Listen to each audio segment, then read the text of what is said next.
नमस्कार दोस्तों, आज कोलकाता के ऐतिहासिक, गौरवशाली और विश्व प्रसिद्ध ईडन गार्डन्स के मैदान पर आज क्रिकेट के जुनून का एक ऐसा अभूतपूर्व सैलाब उमड़ा जिसकी गूंज आने वाली कई सदियों तक क्रिकेट गलियारों में सुनाई देगी।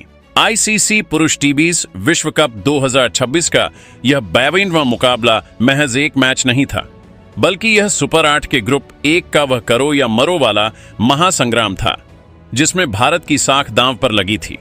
शाम के समय जब कोलकाता की उमस भरी लेकिन ठंडी हवाओं के बीच टॉस का सिक्का उछला तो किस्मत वेस्ट इंडीज के कप्तान शाही होप के पक्ष में रही।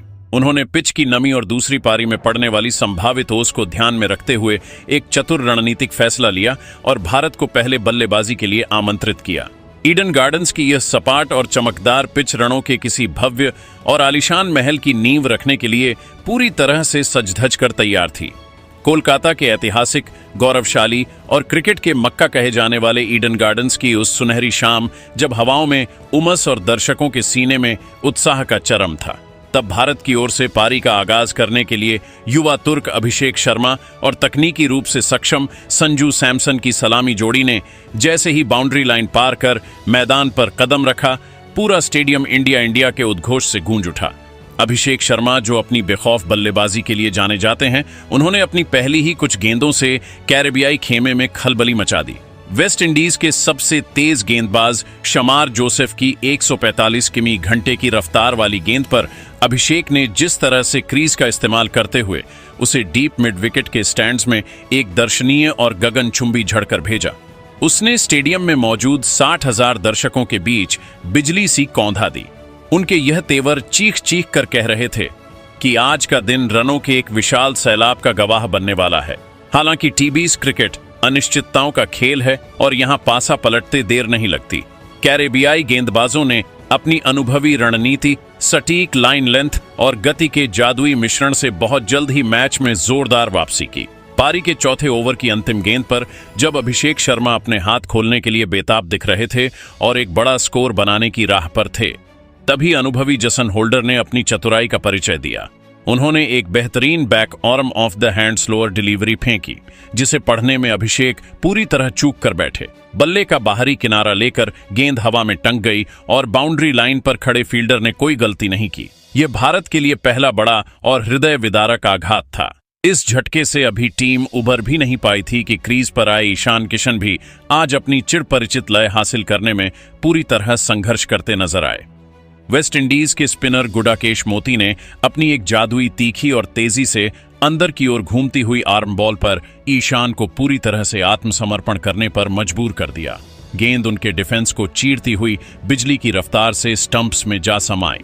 मात्र 42 रनों के कुल योग पर 2 विकेट गिर जाने के कारण ईडन गार्डन्स के स्टैंड्स में बैठे हजारों भारतीय प्रशंसकों के बीच एक डरावना और गहरा सन्नाटा पसर गया था। ईडन गार्डन्स के उस ऐतिहासिक मैदान पर जब भारतीय पारी 42 रनों पर अपने 2 बहुमूल्य विकेट खोकर गहरे संकट के भंवर में फंसी हुई थी और कोलकाता की हवाओं में एक अनजाना डर व्याप्त था, तब मैदान पर कदम रखा आधुनिक क्रिकेट के सबसे मायावी और दुनिया के नंबर 1 टीबीज बल्लेबाज भारतीय कप्तान सूर्य कुमार यादव ने। सूर्य के क्रीज पर आते ही जैसे मैदान की ऊर्जा ही बदल गई। उन्होंने विकेट पर मौजूद संजू सैमसन के साथ मिलकर न केवल भारतीय पारी के बिखरे हुए टुकड़ों को बड़ी संजीदगी से समेटा, बल्कि अपनी बेखौफ बल्लेबाजी से वेस्ट इंडीज के गेंदबाजों द्वारा बनाए गए उस भारी मनोवैज्ञानिक दबाव को भी मलबे की तरह ढा दिया। इन दोनों बल्लेबाजों ने मिलकर कैरेबियाई स्पिनरों पर ऐसा संगठित सोची समझी रणनीति के तहत और भीषण आक्रमण किया कि कप्तान शाही होप पूरी तरह से हक्के बक्के रह गए और उनकी सारी फील्डिंग सजावट धरी की धरी रह गई। ईडन गार्डन्स के उस ऐतिहासिक और जादुई मैदान पर जब भारतीय पारी 42 रनों पर अपने 2 बहुमूल्य विकेट खोकर गहरे संकट के भंवर में फंसी हुई थी और कोलकाता की हवाओं में एक अनजाना डर व्याप्त था, तब मैदान पर कदम रखा आधुनिक क्रिकेट के सबसे मायावी और दुनिया के नंबर 1 टीबीज बल्लेबाज भारतीय कप्तान सूर्य कुमार यादव ने। सूअर के क्रीज पर आते ही जैसे मैदान की पूरी ऊर्जा ही बदल गई। उन्होंने विकेट पर पहले से मौजूद संजू सैमसन के साथ मिलकर न केवल भारतीय पारी के बिखरे हुए टुकड़ों को बड़ी संजीदगी और रणनीतिक कौशल से समेटा, बल्कि अपनी बेखौफ बल्लेबाजी से वेस्ट इंडीज के गेंदबाजों द्वारा बनाए गए उस भारी मनोवैज्ञानिक दबाव को भी मलबे की तरह ढा दिया।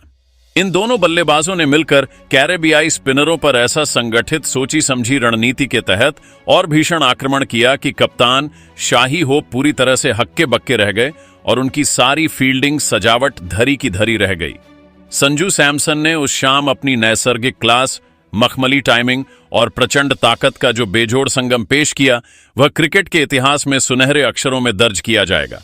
उन्होंने अनुभवी स्पिनर रोस्टन चेस को अपना मुख्य निशाना बनाया और उनके एक ही ऐतिहासिक ओवर में लगातार 3 गगनचुंबी जड़कर ईडन गार्डन्स की उन पुरानी और फौलादी दीवारों को भी हिलाकर रख दिया। सैमसन के बल्ले से निकलने वाली हर गूंज स्टेडियम में बैठे हजारों दर्शकों के सीने में जोश और गौरव भर रही थी। उनकी बल्लेबाजी में वह ठहराव और आक्रामकता थी जो केवल महान खिलाड़ियों में देखी जाती है। दूसरी ओर मैदान के दूसरे छोर से सूर्य कुमार यादव ने क्रिकेट के पारंपरिक व्याकरण को ही पूरी तरह से बदलकर रख दिया। उन्होंने मैदान के चारों ओर उन अविश्वसनीय 360 डिग्री शॉट्स की एक अद्भुत जादुई और रोमांचक प्रदर्शनी लगा दी, जिसकी कल्पना करना भी किसी सामान्य बल्लेबाज के लिए असंभव है। उनके सिग्नेचर सुपला शॉट्स, कलाइयों के उस महीन जादुई उपयोग और विकेट के पीछे खेले गए हैरत अंगेज लैप शॉट्स ने वेस्ट इंडीज के विश्व स्तरीय फील्डरों को मैदान के चारों ओर केवल मूक दर्शक बनकर भागने और गेंद को बार बार सीमा रेखा के बाहर से उठाकर लाने पर मजबूर कर दिया। सूर का बल्ला उस शाम एक ऐसी छड़ी की तरह था जो जिधर घूमती उधर ही रण बरसते। इन दोनों ही दिग्गजों ने विपरीत और अत्यंत दबावपूर्ण परिस्थितियों में जिस संयम, धैर्य और आक्रामकता का संतुलन दिखाया, उसका सुखद परिणाम 102 रनों की एक विराट रिकॉर्ड तोड़ और मैच का पासा पूरी तरह पलट देने वाली साझेदारी के रूप में सामने आया। इस साझेदारी ने न केवल भारत को संकट के काले बादलों से सुरक्षित बाहर निकाला, बल्कि टीम इंडिया को एक ऐसे ऊंचे शिखर पर पहुंचा दिया जहां से एक विशाल का स्कोर अब केवल एक कल्पना नहीं बल्कि एक हकीकत नजर आने लगा था। ईडन का वह पवित्र मैदान आज इन दो महान बल्लेबाजों के शौर्य, अदम्य साहस और उनके अटूट जज्बे का मुंह गवाह बना, जिन्होंने कैरेबियाई गेंदबाजी की धज्जियां उड़ाकर भारतीय तिरंगे को कोलकाता के नीले आसमान में गर्व से लहराने का एक सुनहरा मौका प्रदान किया। लेकिन मैच का असली रोमांच और विस्फोटक चरमोत्कर्ष तो अभी बाकी था। जब पारी के अंतिम क्षणों में यह दोनों सेठ बल्लेबाज अपना महत्वपूर्ण काम पूरा कर आउट हुए, तब पूरी दुनिया ने कुंग-फू हार्दिक पांड्या और विशालकाय कद के पावर हिटर शिवम दुबे का वह विनाशकारी, प्रलयकारी और भयावह तूफान देखा, जिसकी कल्पना शायद ही किसी गेंदबाज ने अपने सबसे बुरे सपने में भी की होगी। इन दोनों फिनिशरों ने मिलकर अंतिम 3 ओवरों में वह तांडव मचाया कि वेस्ट इंडीज के गेंदबाजों की रूह तक कांप उठी। इन अंतिम 18 गेंदों में भारत ने अविश्वसनीय और टीबीज क्रिकेट के आधुनिक मानकों को पूरी तरह से ध्वस्त करने वाले 54 रन बटोर डाले। हार्दिक पांड्या ने अपनी प्रचंड पावर हिटिंग और कलाइयों के बिजली जैसे तेज प्रहार से गेंदों को स्टैंड्स की सबसे अंतिम पंक्ति में पहुंचाया, जहां से उन्हें वापस लाना भी नामुमकिन लग रहा था। वहीं दूसरी तरफ शिवम दुबे ने अपनी रॉ पावर और अपने लंबे हाथों की जादुई पहुंच का बेजोड़ इस्तेमाल करते हुए मैदान के हर कोने में बाउंड्री और की ऐसी भीषण बौछार कर दी कि कैरेबियाई गेंदबाज पूरी तरह से बेबस, लाचार और दिशाहीन नजर आए। वेस्ट इंडीज का कोई भी प्लान, चाहे वह सटीक यॉर्कर हो, धीमी बाउंसर हो या कोई भी चालाकी भरी स्लो बॉल, इन दोनों के विध्वंसक बल्ले के सामने तिनके की तरह उड़ गई।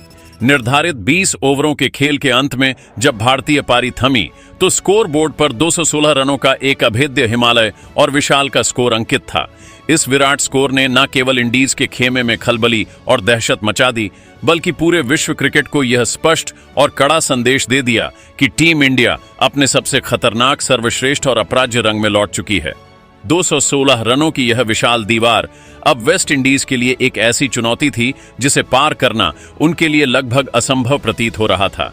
ईडन गार्डन्स की दूधिया रोशनी के नीचे जब वेस्ट इंडीज की टीम 217 रनों के विशालकाय लक्ष्य का पीछा करने उतरी, तो स्टेडियम में मौजूद हजारों प्रशंसकों को लगा था कि भारत की जीत निश्चित है। लेकिन क्रिकेट अनिश्चितताओं का खेल है और इसका पहला प्रमाण खेल की तीसरी ही गेंद पर मिल गया। भारत के प्रमुख गेंदबाज जसप्रीत बुमराह ने अपनी चिर परिचित मार क्षमता का प्रदर्शन करते हुए एक ऐसी सटीक और घातक इन स्विंगर डाली कि ब्रैंडन किंग के पास उसका कोई जवाब नहीं था। गेंद बिजली की गति से अंदर आई और उनके पैड से जा टकराई। अंपायर की उंगली उठी और वेस्ट इंडीज का पहला विकेट मात्र 4 रन के योग पर गिर गया। यह शुरुआत किसी डरावने सपने जैसी थी, लेकिन कैरेबियाई शेरों को कम आंकना भारत की सबसे बड़ी भूल साबित होने वाली थी।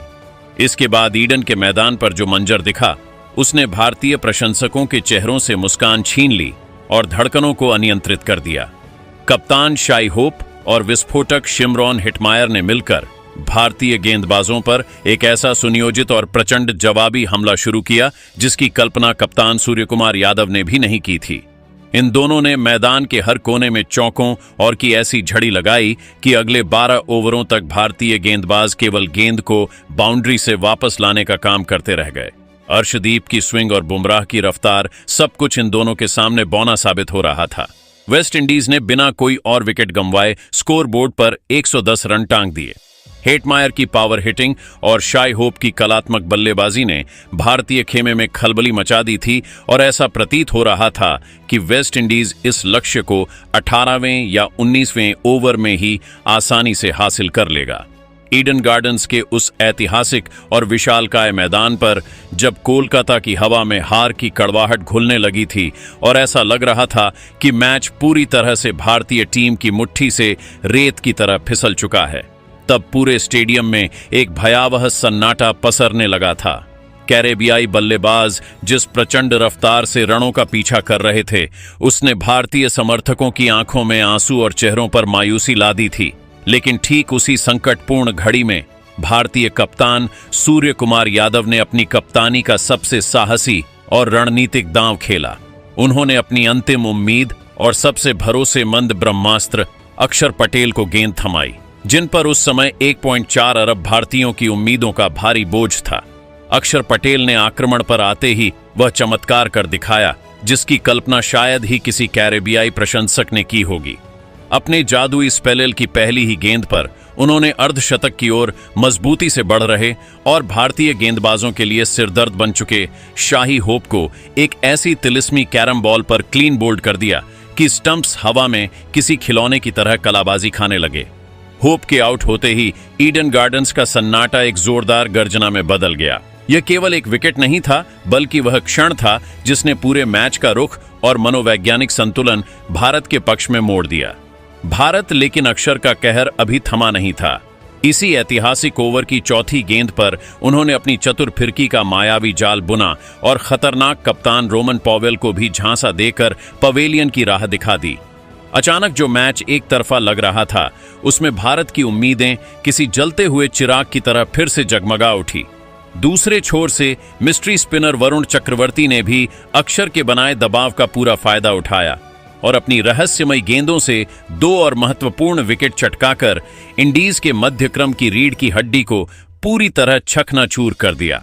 मैच का रोमांच अपनी चरम पराकाष्ठा पर तब पहुंचा जब अंतिम 6 गेंदों में इंडीज को जीत के लिए 18 रनों की कठिन और चुनौतीपूर्ण दरकार थी।